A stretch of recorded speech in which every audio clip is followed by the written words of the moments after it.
The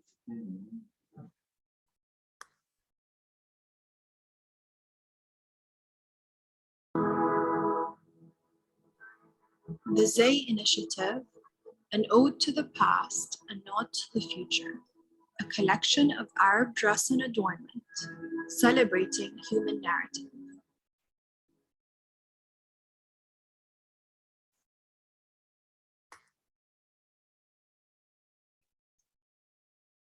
Friends of the Zay, creative advisors, and guests, it gives me so much pleasure to welcome you to today's dialogue on the art of Arab fashion, architecture and clothing, a case study on Damascus. We at the Zay Initiative love our bi-monthly virtual dialogues, and even as the world continues to open up, rest assured they are very much here to stay, so we can continue to connect from wherever we are in the world and inspire our wonderful community.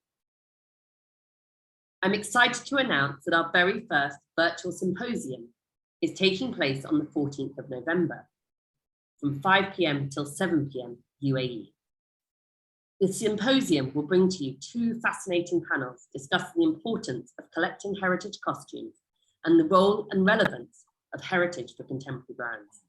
The event, hosted by Ben Evans, Editor-in-Chief, Harley Magazine, and with esteemed speakers, including Dr. Gillian Vogelsang, Richard Wilding, Shahira Merez, Shireen Al-Khatib, Mariam Mosley, Emily Metiga, and of course, Dr. Reem Mutwalli. It is set to be an absolutely fascinating 2 hours. The symposium is complimentary to you all, so please do spread the word and help bring our community together. We really want this to be the start of a large global conversation. As you know, we are lucky here in Dubai, and live events are indeed coming back. And I'm personally loving that in-person interaction. Expo 2020 is very much on, and I am loving it. Kids, families, business, everything. But when you're there, don't forget to make your way to the Women's Pavilion, for the Zay Initiative Draped in Heritage photographic exhibition is on display until the 5th of November. Anyway, back to today's event. Straight after, we have behind the scenes with our speakers. If you are not a friend of the Zay, but would like to join, please message me on chat and I will assist. As ever, we'll allow some time for Q&A, so please add your questions to the Q&A through the Zoom Q&A function. All our sessions are indeed recorded and sent to registered participants within 24 hours of the event for viewing, within 2 weeks. Anyway, that's enough from me. Please allow me to introduce you to Dr. Reem Mutwalli. Dr. Reem.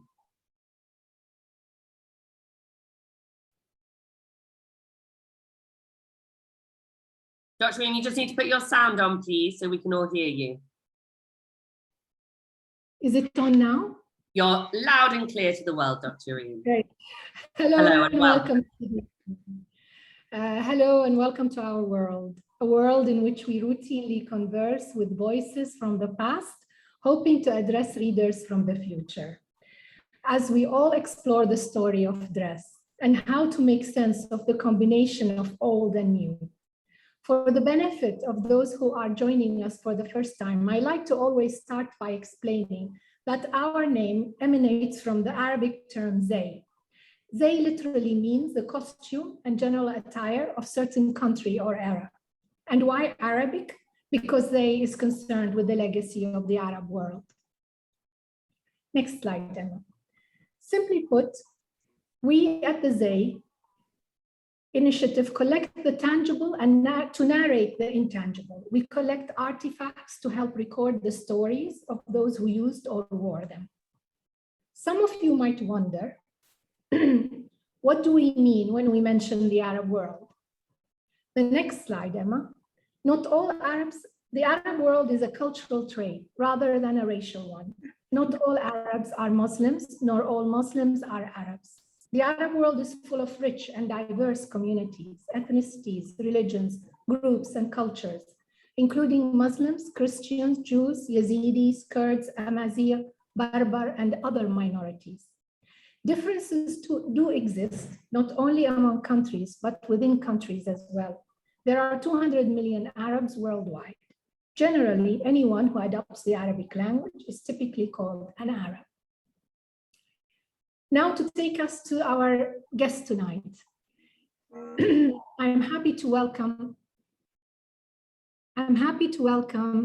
Dr. Salam to our evening tonight. And I wanted to invite you, Dr. Salam, to start by giving a brief about yourself in order to introduce you to everyone. Hello, Dr. Reem. Hello, everyone. Thank you for this invitation. Actually, as you put earlier, I'm a Lebanese professor. My first degree was in interior architecture, and my higher studies in research, master and PhD in different art fields. I was looking in these studies for the correlation between art sciences, and one of these relations was between architecture and clothing, the subject that we will talk about today. So please allow me to start. I think it's going to be fascinating, and I know that we went through this, and it's really, really very, very, very interesting aspects that you're going to highlight tonight. Thank you very much. So since the Stone Ages, the natural fibers have provided the first shelter for man. Next slide, please, Emma. The nature was the inspiration for everybody, for human being. Next one, please. The relationship between fabric and architecture is historical, since the fence was the actual border of architecture.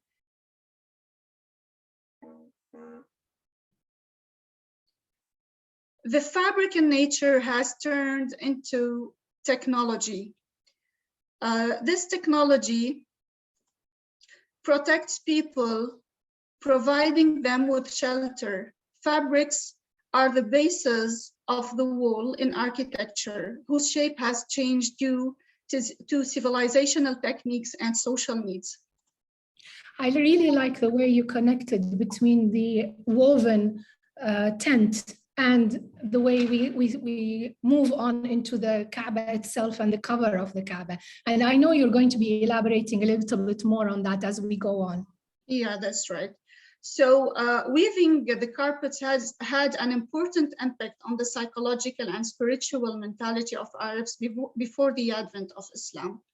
And that's why we can see in the Kaaba how they dressed it with clothes, because this was before the advent of Islam, very, very important to them. And this continued also after Islam through the clothes and writing the Quran on the walls of these clothes. So, no, please, can we come back to the, yeah. If we can a little bit make it resize the slide, because I can't see the text. I don't think we can resize it. Okay, no problem, yeah. No problem. Did you want to comment about this slide? Yeah, sure.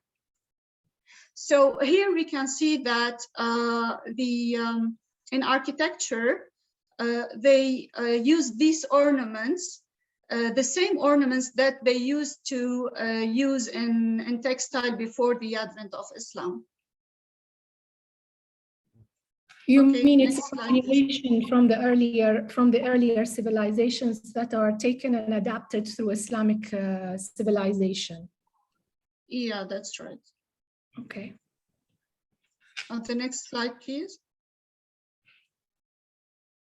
So the nomad taste was clear on Islamic architecture. Buildings were constructed rough, afterwards dropped with cloth in whole or in parts, with the surface of decoration of tile, mosaic, stucco.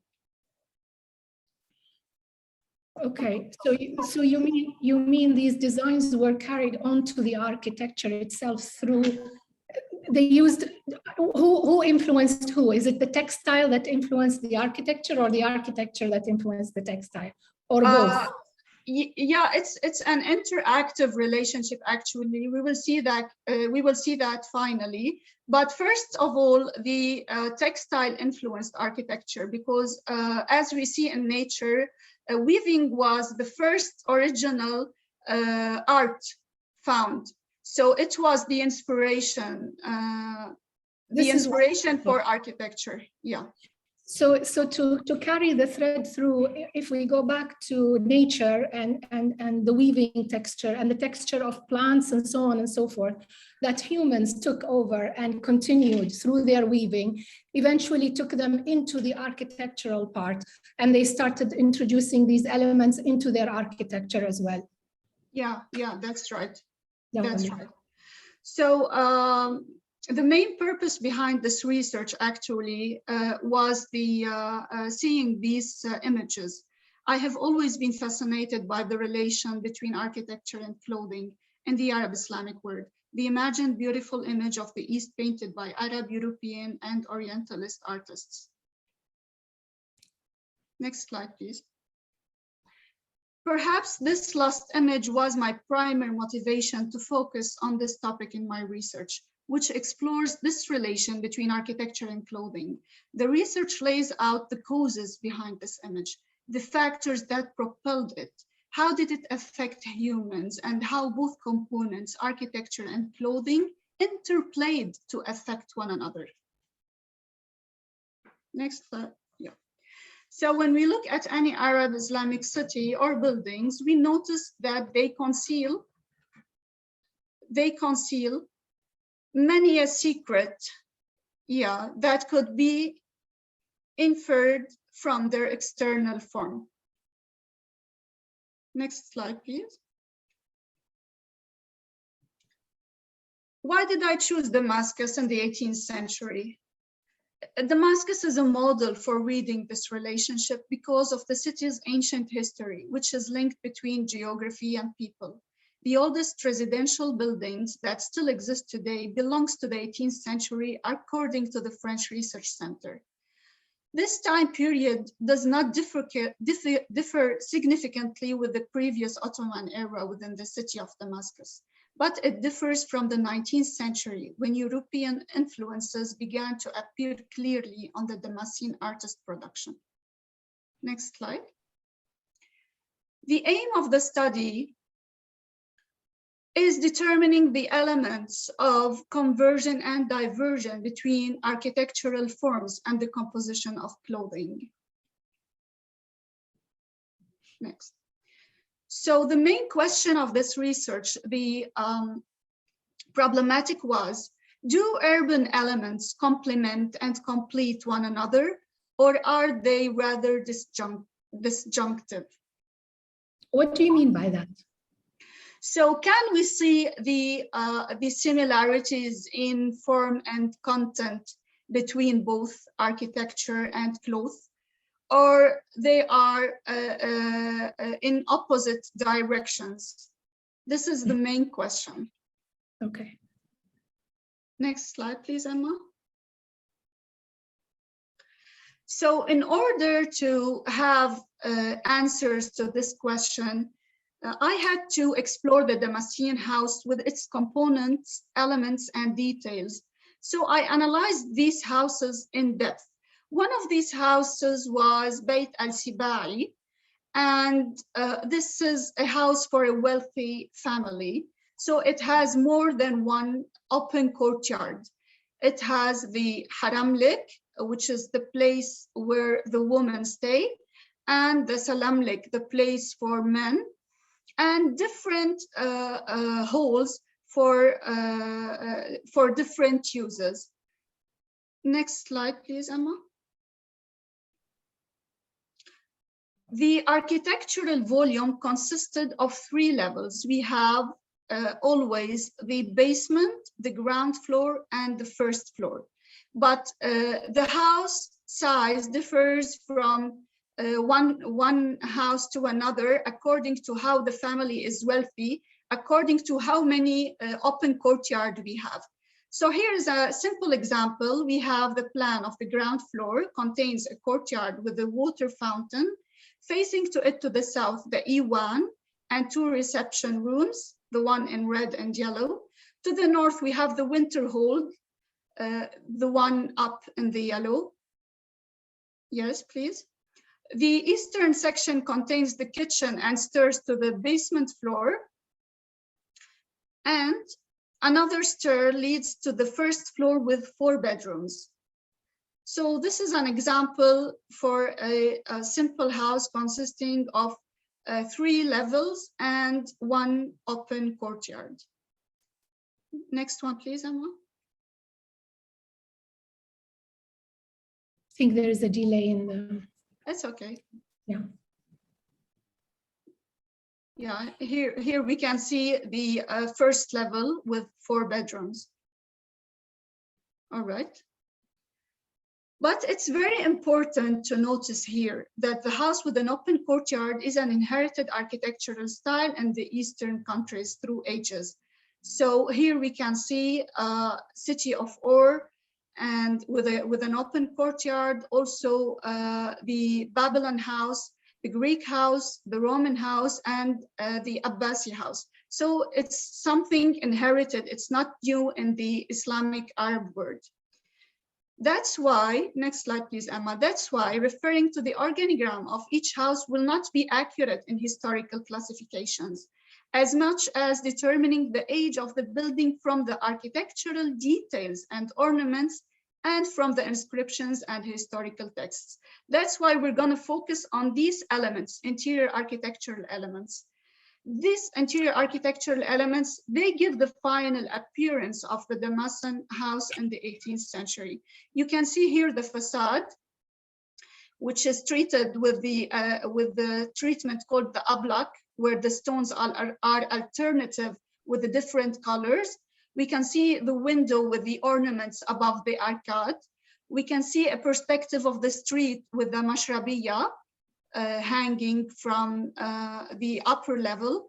We also can see the details of the flooring and the ceilings. All of them have this final look due to the ornament related to the 18th century. The next slide, please, Emma. So these ornaments covers all the main architectural elements, and every single detail. We can see it, as we said, in the floor, the ceiling, the fountain, the doors, and in the fixed and mobile furniture, as seen here in this image from the central hall in a Damascene house. Next one, please. So now, similar to the Damascene house, the Damascene clothes consisted of basic pieces and layers that overlap each other in a beautiful artistic way to fulfill the needs of the people who wear them. So here we can see an image, different dresses from all over Syria, but also these dresses, we can see them in Damascus, because Damascus is the city that attracted all the Syrians to it. Okay, and next you're slide. going to be showing us the similarities between these costumes and what you just outlined in the architecture of the Damascene house, correct? So that's true. That's true. The basic Damascene house and the structures and so on. You're going to draw parallels from those into and showcase them through the costumes. That's right. That's the main purpose of showing the details of the Damascene house, and now the details and the parts of the Damascene cloth, in order to draw the similarities and to show the similarities in later slides. Mm-hmm. Okay, now we can see the main pieces of the Damascene clothes for women. We will start from the outside to from the inside to the outside. We have the sirwal, which is the it's a pant, a very wide pant. We have the rectangular dress. This rectangular dress is the basic for all the dresses that we're gonna see now. The next slide, please. Basically a tunic, as is known, with sleeves. Yeah, that's right. So derived from this rectangular dress, the thobe, we have the plain silk or strap dress, the very well-known strap dress, which called the saya, very known in Syria. It's striped. Yeah, it's striped with different colors, light and dark colors. Sometimes it's white and yellow, white and red, white and green, different colors. We can see also the blue one is the thawb with embroidery. These embroideries also differs from, according to the technique. Some of the embroideries are called the sarma because they are done with the golden threads or silver threads. Others are the like we can see here with the silk threads, like here in the raw silk dress kaziya. It's called kaziya because it's from dud al-qaz, which is the silkworm.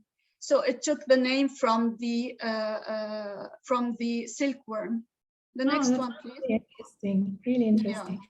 And you can see elements as well of similarities just by looking at them with the architecture, the way the lines are. And I think you're going to be elaborating a lot on that. Yeah, that's true. That's true. Here we see the kumbaz and the zibun. Both of them are a Turkish word. They are dresses, open dresses with also openings on the sides. Usually they dress them above the plain silk dress, a thawb, the rectangular one, and they may have different ornaments, sometimes floral ornaments and sometimes geometric forms. The other slide, please. Would you be able to tell what is the difference between the kumbaz and the zubun? Usually all of them that we're gonna see now, the kumbaz, the zibun, and the yalak later on, they all of them have the same cut, which is derived from the kumbaz. But sometimes, you know, the zibun has a different, maybe it has a different, you know, ptani, underlining. Yeah, interlining with different kind of textile, and sometimes like the yalak, the one that we're gonna see now, the other slide, it's usually of a heavy, made up of a heavy textile fabric, not light one, not silk. So this is also the yalak is an Ottoman style long coat. They usually dress it in the in winter. We can also see the dress with long sleeves, which is called the muraddan, athawb al-muraddan. It's called muraddan due to the sleeves, the long sleeves. They are derived from to look like an angel. Usually they dress it in special occasions, the dancers. So the long sleeves will give the certain, they add certain charm to the dancers. So that's and there are many similarities to neighboring countries that have the same thing, and they give it a different name called Mardun rather than Muraddan. So it just changed, play on words. Yeah, that's right. There's one slide that you skipped, Emma, please. Can we go back? Yeah, so here we have the short jacket with the belt. Usually the short jacket and the jacket, which is called al-damir. The young women, the young ladies wear before they got married sometimes. The girls dress it. And above all these parts of the cloth that we are talking about, we have the izar. The izar is the one that women wear above all the clothes when she goes out. This is due to actually the traditional way of public dress, which many of us have forgotten nowadays because everybody thinks it's the abaya, but the abaya comes after the izar. After the izar, yeah, that's right. Yeah, first it was the izar from head to toe, you cover yourself, and then it went down from the head to the shoulder, and it was called the abaya. Correct. So this is about the woman's clothes. Now we will have a quick brief about men's clothes. They are very similar to women's clothing. We have the abaya, we have the vest for young men, and little boys. We have the shirwal, the bitan, which is the jacket, and older men, we can see in the next slide, they wear the kambaz. Under the kambaz, of course, there's the long dress and the shirwal, and the religious man wears the jubba. It's called the jubba, the abaya, especially for religious men. So next slide, please, Emma. Okay, now we can start showing the relation between the Damascus house and clothing. These relations that we're going to see are clear in the form and content through. First, the earless fence complements with the abaya or the izar of women and men. The fence surrounds the house and isolates it from the eyes of the pedestrians. The izar and the abaya plays the same role in providing protection and privacy for the person wearing it. It's very interesting. I never thought of it in that way, to think of this fence being something similar to an abaya or an izar. So I love the way you put it together, yeah. Yeah, thank you. All right, the second slide, please. Okay, here also, the Damascus house contains multifunctional sections and layers, very much like the Damascus clothing, to meet the same climate, social, and religious needs. Now, later on, we will see how they meet in social and religious factors. So you're saying here that because the dress is composed of different layers, various layers, each one of them has its own function. Therefore, it is very much resembles the house and the rooms in the house and the sections of the house and how they function accordingly. Yeah, that's right. That's right. True. Next slide, please, Emma. Okay, here the architecture of the house depends on simple shapes and forms. So in the architecture, in designing the house, they use the square, the rectangle, the circle. These are clean forms. Similar to the patterns of clothes, they do not adopt bends, folds, or fillings that change the nature of the geometric shape. So you can see in the cut of the jacket, also in the cut of the abaya, it's very similar to the shape of the simple shapes and forms of the house. It's very interesting because it doesn't really drape, it just stands there and it's rectangular in shape, yeah. Yeah, that's right. Here we can see the similarities between the ablak and the saya. The idea of building with stone courses of alternating colors, which is called the ablak, was derived from technical requirements rather than functional needs. The design is similar to the line striped cloth, which is the saya. We can see also the same colors that they used in cloth also are used in the facades and in the interior of the halls. I love this part because I think, I mean, I've always was attracted to ablaq because my line is architecture and interior design, and it's always fascinated me. And to put this correlation between that and the saya fabric, and it just explains why one is subconsciously attracted to the fabric. That's right. Yeah, that's right. That's right. Yeah. Next slide, please, Emma.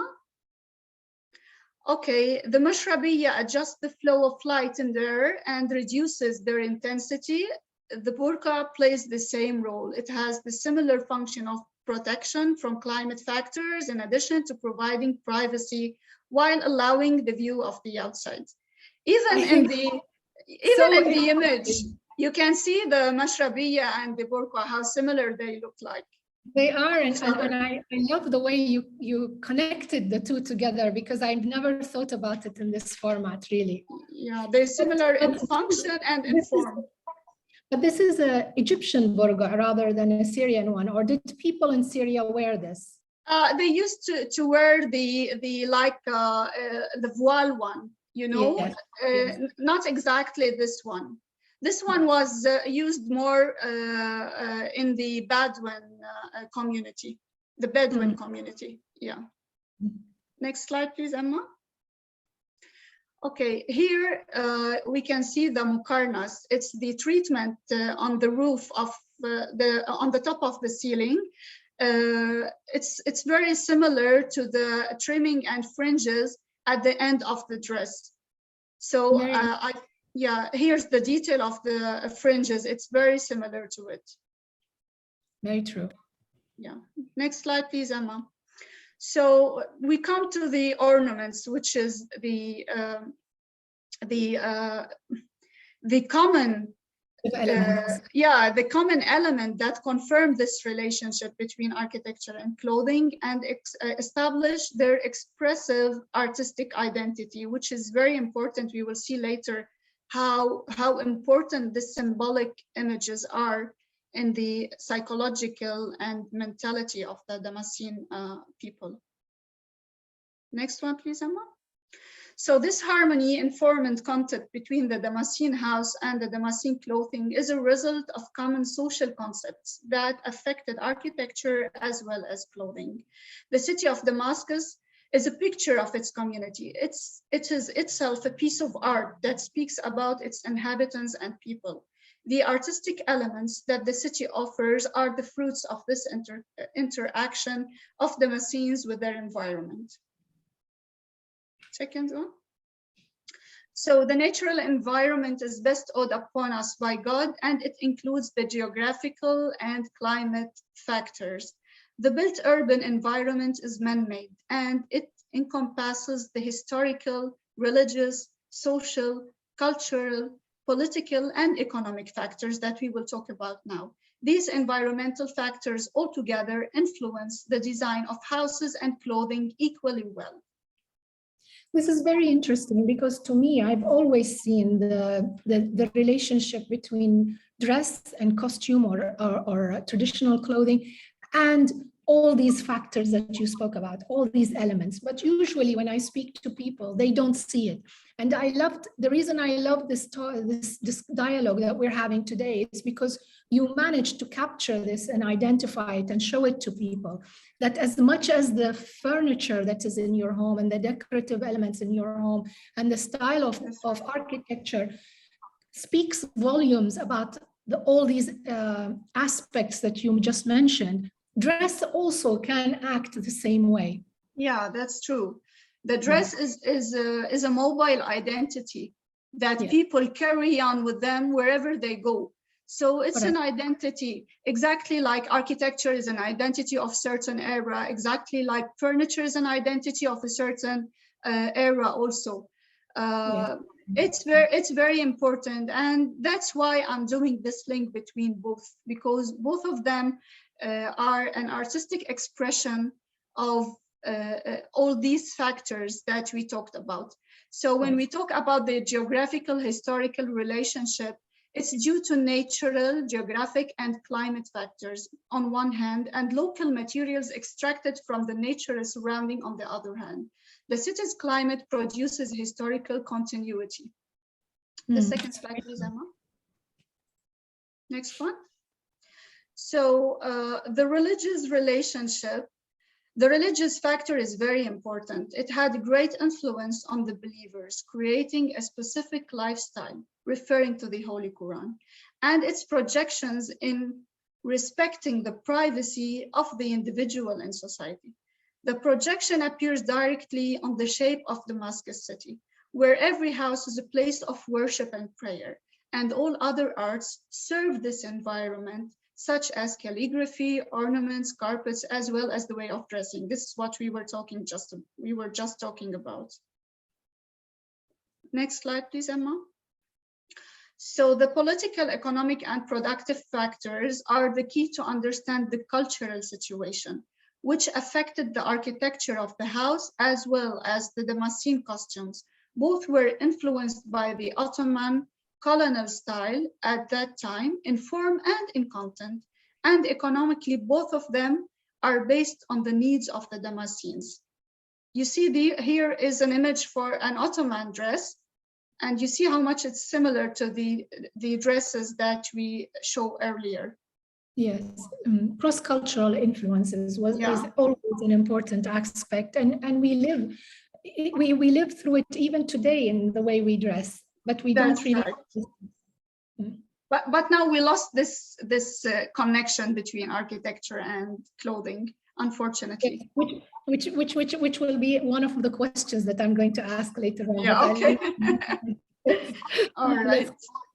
Yeah. So the social relationship exists in terms of adoption and translation of the Islamic faith by the Damascene society and between architecture and clothing, since they were both produced according to the values of this society. Covering up, privacy are two essential elements in the composition of these values. In Islam, there is no gap between the man and his society, nor between himself and his body and needs, but there's a privacy and appreciation for these elements. Therefore, the social relationship between the Damascene house and clothing is an interactive relationship between their components, and the similar forms are the outcome of this interaction between their active factors. Next slide, please, Emma. So, as I said, the ornament is very important as a symbolic relationship. It's a state of a conscious dream within the place, in an artistic expression of unity with a spiritual esoteric dimension. So the ornaments are a symbolic image. That's why sometimes we say, is it the dress that influenced the architecture or the architecture that influenced the dress? It's an interactive relationship. Maybe the woman sits in her courtyard and looks at the facade of this courtyard of the house, and she will be influenced or impressed with these ornaments. And when she is doing the embroidery, she will take the same images. And maybe vice versa, the one who is building the house is impressed with the textile and with the fabrics that he can see in the market. So I think you see it reflected even in the names of the embroidery stitches, because these stitches have all those different names and terminologies that that you can relate them and trace them back to these elements as well. Yeah, when we say nasij, we use this word in Arabic. It means fabrics, and we use it in architecture when we say an-nasij al-ma'mari. The architectural, so they have they use the same words. They share the same words. Yes. So the ornament, they are one of the most important factors in the establishment of the relationship between the Damascene house and clothing, and they are an indirect expression of the hidden dimensions and aspects of the Damascenes themselves. Because the ornaments they have so many spiritual meanings. The circle means the word, the square means the Holy Kaaba, the relation with the earth. These meanings, these symbols, they use them to feel they are connected to their faith in a way or another. Which is wonderful, and we have long lost this, I think, today in our world today. We don't have that, and we don't. It brings to mind the what is called the talisman shirt. That was a very typical Ottoman shirt. It was a shirt that the men wore when they went to war, and it was always full of Quranic verses and symbols and to protect the body and to protect its wearer. And they would wear it underneath their clothing as a form of hijab, hijab in the sense of protection rather than concealment, which shows you how the one word can mean one thing and another at the same time. And this is the intricacy of the Arabic language and the culture. So yes, it's and we've lost all of this today. I mean, we don't look at these. That's why we're always searching for something. We always feel that there's a gap somewhere inside us. We have to fill it with other things. Sometimes we fill it with meditation, sometimes with yoga, sometimes with praying. But this interconnection between all the elements around us, we don't have it anymore, unfortunately. So back to this image, when we look at any scenery of the Damascene houses, we feel overwhelmed with a sense of calmness and nostalgia that puts us in a state of meditation. The harmony within this image and the unity between its elements drag us towards that place and time, charm and beauty, reflected in the perfect harmony that used to exist between the architectural scenery and the residents who used to lead their ordinary lives, wearing their beautiful dresses. The world today did not heed to this complete and interconnected image, which equally displays architecture and clothing. That is so true. That is so true. I really believe that. And I know that every slide that you just showed, we can speak hours That's about right. it in length so many times, you know, for many hours. But Yeah. I'm really happy that you managed to sort of put it in a capsule for us to introduce it and to bring our minds back to go and contemplate at our surrounding, to look at our surrounding, to look That's at right. our clothing and look at the surrounding and see how do these relate to one another. That's and right. how do they react with one another? That's in this true. day and time, I wonder if there is a connection still, or has it been all lost? To sum up, Yeah, and to sum up, this paper, you know, it's a very big paper. It's 300 pages, but I tried to give a small brief just to highlight the main ideas. So this paper underscores the multiplicity of formal, material, symbolic, and spiritual relations between the architecture of the Damascene house and Damascene clothing. It explains how both space and time set frames to the myriad physical, psychological, and spiritual dimensions of the human interaction with the community and the environment. I believe that this relation between architecture and clothing is paradigmatic and thus can be applied to other regions and other time frames within the Islamic Arab world. And thank you for listening. thank you so much. This was so fascinating, and it's wonderful. You know, as I said, I come from an architectural and artistic background, and I am often asked, how come I left it, or I am moving into the realm of fabric and dress? And to me, it is the same continuation. Yeah, I feel that's right. always in this circle, and it's a full circle when you connect all these elements together. And I think you have illustrated that and helped put my thoughts across. So to me, it was it touched on many levels, experiences that I always have and go through. Emma, I see you appearing back with us, which means we have questions. All right. I have indeed reappeared. What an absolutely wonderful insight. Now, I've just gone off screen share, or maybe I am still screen sharing, so that I can see all your wonderful questions which are coming in. Because tonight, unfortunately, it is just me over here in control, and unfortunately Kat is not very well, so we're sending her lots of love from the Zay team.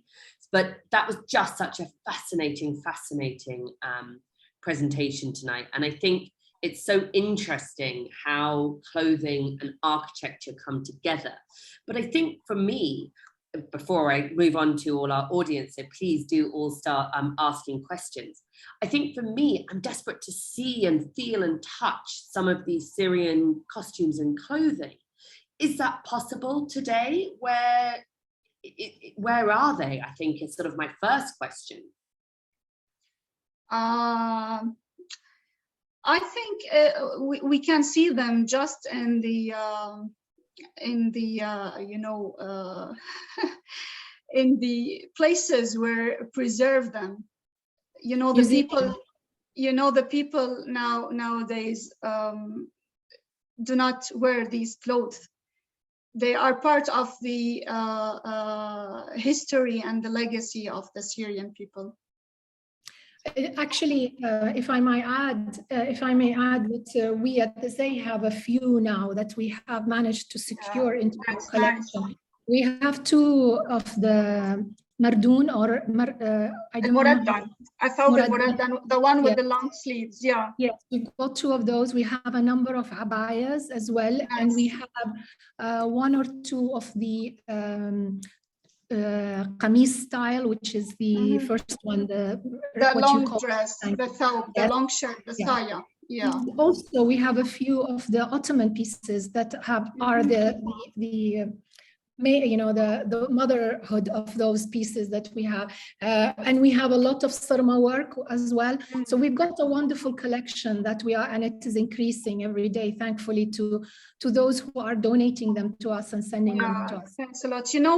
There's the sarma technique. We still have some people that do this kind of embroidery, even here in Lebanon, but they are very rare, the craftsmanship are very rare. Unfortunately. Even the materials are different because they were much heavier. The metal was much heavier before, and it was, They are not produced in Syria. Most of them are sometimes from China, sometimes from Italy. The production of these materials. The high quality straw still comes from France. Yeah, India that's right. is a good source of as well. We still have in the Gulf. It's coming from India. Yeah. And there's the D&C threads also. They are the silk threads are of good quality for embroidery too. Yes. Wonderful. So lovely question from Ragad has come through. Thank you, Ragad. Which era are we specifically focusing on? Is this a general, or is there a specific era that we're looking at? The images that we were seeing are from the 18th century. The house that we saw, the Al-Sibai house, is from the 18th century, as the Cultural French Center has reported it. But this, also the clothes from the 18th century, but the 18th century is a continuity to the 14th, 15th, 16th, 17th.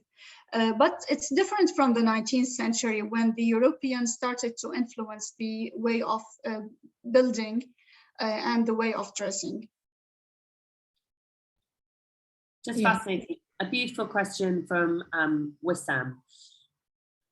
How can we as Muslim women advocate for the Islamic zay, so hijab and abaya, or any garment that covers up, from an artistic and historic perspective that can defeat the Western politics behind making Muslim women look oppressed just because they're trying to preserve their tradition and beautiful history?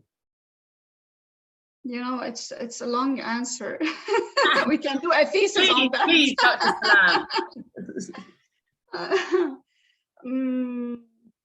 I think we've come a long way. And I think a lot of women now are very comfortable with the way they dress, especially when it comes to Islamic dress, as the hijab is concerned. That's right. It's because now we are talking maybe about women. The Muslim woman used to be long ago pioneers and used to be educated. There's a time that they went back in education, unfortunately. But nowadays, I feel that any Arab Muslim woman, through her education, and through her studies, and even if she's still related to her religious and to her hijab, she can cross all the boundaries that is around her. In her mind, it's not the way she dresses that can stop her from doing good or perfect things, or to deal with hard problems and subjects. So I think it's a woman with a hijab and a pioneer woman can be a good image for other women to go on. Totally agree. I think empowering women, and empowerment comes with education, and right.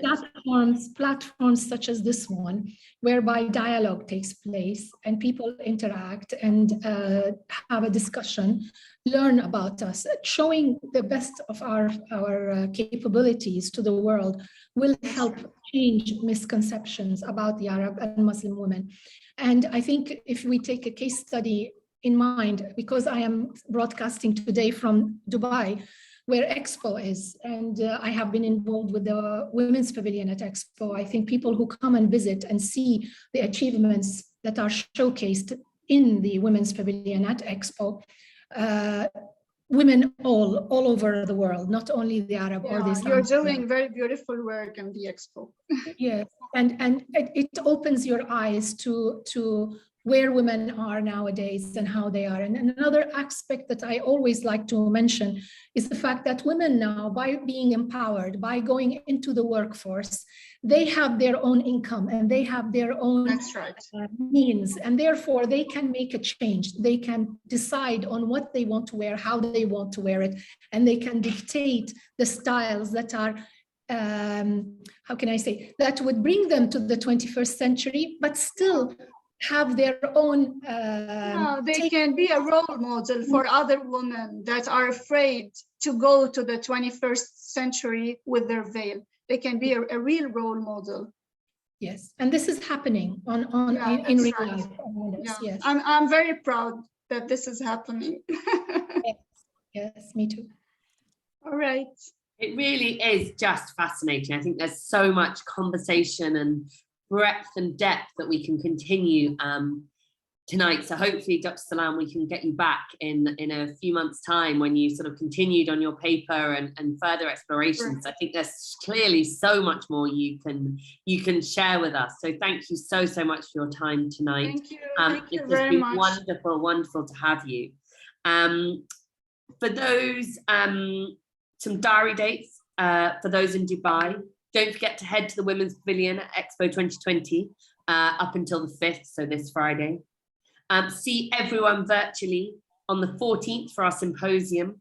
And then after that, on the 23rd of November, when Nicole Al-Rice will be speaking on globalized bodies, how local and global forces are merging to create global fashion in the UAE. And please, if people have topic suggestions they want to hear from, do drop me an email, emma@thezay.org, and I'll do my absolute best to fit them in or find a speaker to share everything with you.